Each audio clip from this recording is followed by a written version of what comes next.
Good morning, Year 11s. How's everything? I hope you're doing well and I hope you're coping well. Today's assembly is all about reading, and although this year, academic year, is shorter, and what you missed this year is intensive revision period for GCSE. Some colleges want you to read around your subject area. So next week is reading week. So get a head start for the work and reading in the remaining weeks until the longer holidays finish. What I have done, I make sure that your reading week is productive and helpful. I have created lots of resources around each subject area. So please make sure you read and increase your knowledge and around those subject areas. So when you join your colleges and start your A-levels, it makes more sense to you. What I'm reading at the moment is Good Vibes and Good Life. So I can read one little extract for you. Technology is a tool, not a substitute for living. We make life all about a future that exists only in our imaginations and completely miss what's happening in front of us. We could say the same about the past, although we might have fond memories that we enjoy revisiting every now and again. We must learn to accept that once the past is gone, it cannot be changed. We can only reconstruct or alter it in our minds. So make the most use of this time. Read, read, and read. Now I'm going to pass it on to the other familiar faces, teachers, and they have been reading as well, and they would share their good books with you. Okay, so till then, bye-bye. Developing the Reading Habit is a reading competition that's open to all year groups in school.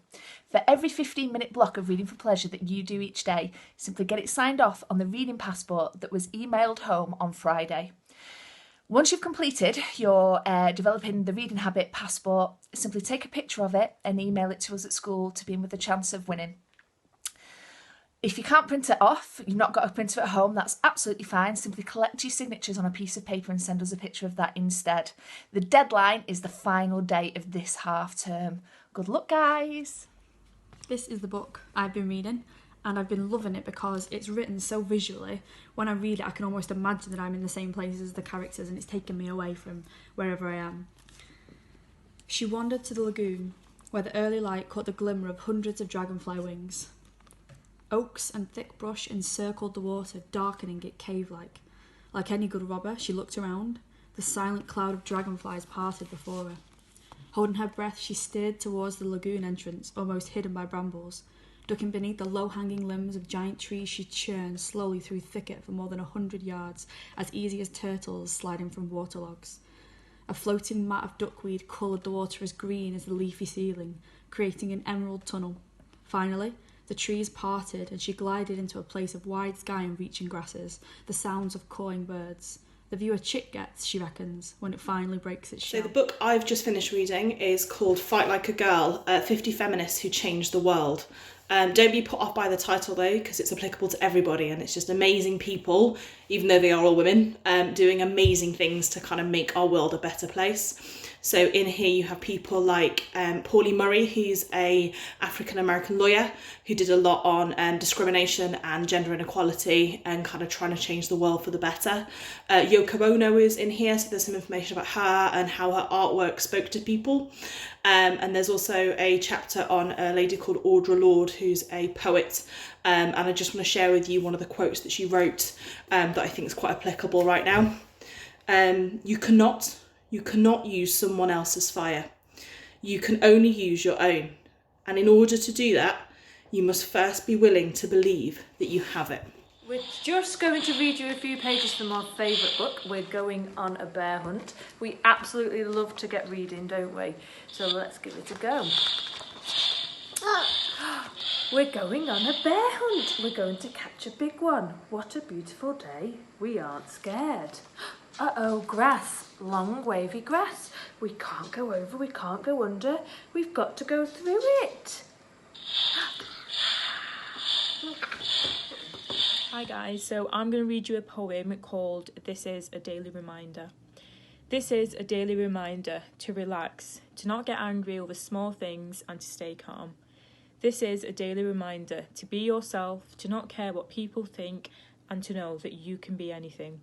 This is a daily reminder to love yourself, to not hurt yourself and to not work yourself up. This is a daily reminder that you are beautiful, that you are amazing and you will succeed. This is a daily reminder to always have hope, to always have faith and to know that everything will be okay.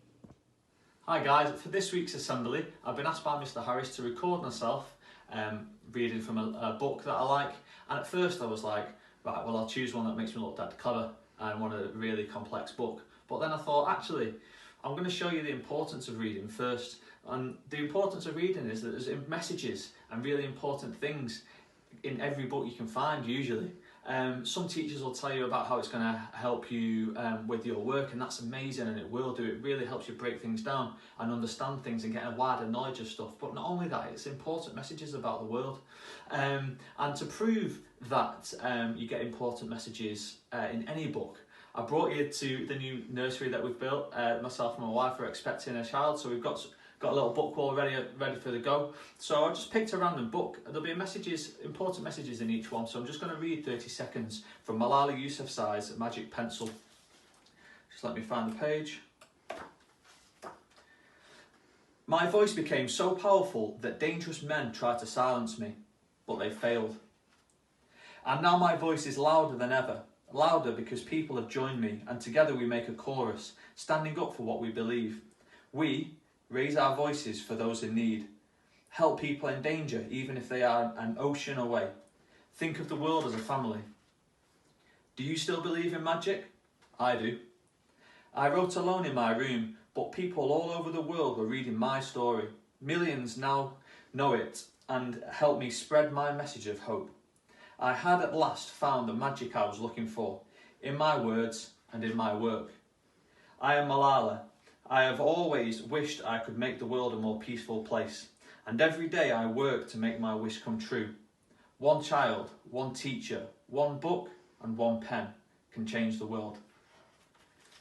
It's a children's book, it's a primary school book, but it really has a really positive message that I think we can all learn from. Thanks guys. Hi guys, I'm going to talk a bit about a piece of non-fiction, David Goggins' Can't Hurt Me. And here he's talking about the limits we put on ourselves, and he talks about those limits as somebody called the governor, and how if we get rid of that, our potential is infinite. The human body is like a stock car. We may look different on the outside, but under the hood we all have the huge reservoirs of potential and a governor impeding us from reaching our maximum velocity. In a car, the governor limits the fuel, the flow of fuel and the air so it doesn't burn too hot, which places a ceiling on performance. It's a hardware issue. The governor can easily be removed, and if you disable yours, watch your car rocket beyond 130 miles per hour.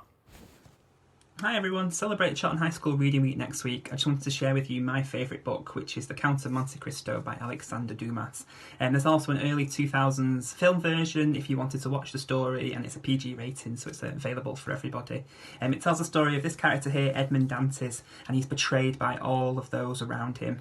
I like this book because it asks bigger questions about if revenge is worth it, and if power and money are everything to life.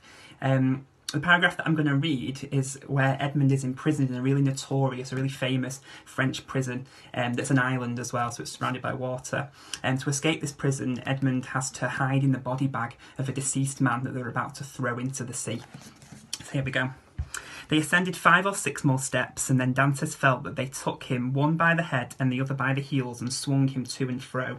1, said the gravedigger. 2, 3...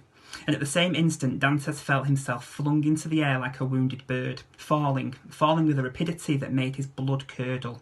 Although drawn downwards by the heavy weight which hastened his rapid descent, it seemed to him as if the fall lasted for a century. At last, with horrible splash, he darted like an arrow into the ice-cold water, and as he did so uttered a shrill cry, stifled in a moment by his immersion beneath the waves. And obviously, if you want to find out what happens next, give it a read. I'm reading from Nikita Gill's anthology Wild Embers, and it's a poem called Venus. Decide tonight to take a lesson from Venus. She shines brighter than any planet, a morning and evening star in our endless sky. She hasn't a single moon to worship her or to cloud her judgment. She is alone, and oh, how brilliantly she shines. Hi everybody, I'm going to be reading you a poem from Milk and Honey by a poet called Rupi Kaur. I just love the message behind this poem and I think it's really pertinent, especially for now. I want to apologise to all the women I have called pretty before I've called them intelligent or brave. I'm sorry I made it sound as though something as simple as what you're born with is the most you have to be proud of when your spirit has crushed mountains. From now on, I will say things like, you are resilient, or you are extraordinary. Not because I don't think you're pretty, but because you are so much more than that. Hi. I turn to reading for a number of reasons. I always have a book on the go that's really exciting, really thrilling, a real page turner. So I'm reading The Silent Patient at the moment. That's really good for that. I also return to books that make me feel good. Birdsong by Sebastian Fox is literally one of my favourite all-time books and I've read it about 10 times. It's gorgeous. I love war fiction, so Sebastian Fox is a real favourite author of mine. And I also have cute books like this. So this is called The Boy, the Mole, the Fox and the Horse by Charlie Maxie. You might have seen on our Instagram page, I've posted some of his quotations on there. And that's what this book is. It's a book of quotes. So if I need a bit of a lift, I might just open this book randomly on whatever page it kind of turns open at. And I will read that and think, okay, that's the book speaking to me today. So this is what it's saying for you guys for this week. It says, I can't read it backwards. Asking for help isn't giving up, said the horse. Oh, I can't read it. Asking for help isn't giving up, said the horse. It's refusing to give up. When have you been at your strongest, asked the boy, when I have dared to show my weakness? I totally ruined that again. But you get the picture. Very cute. Happy reading.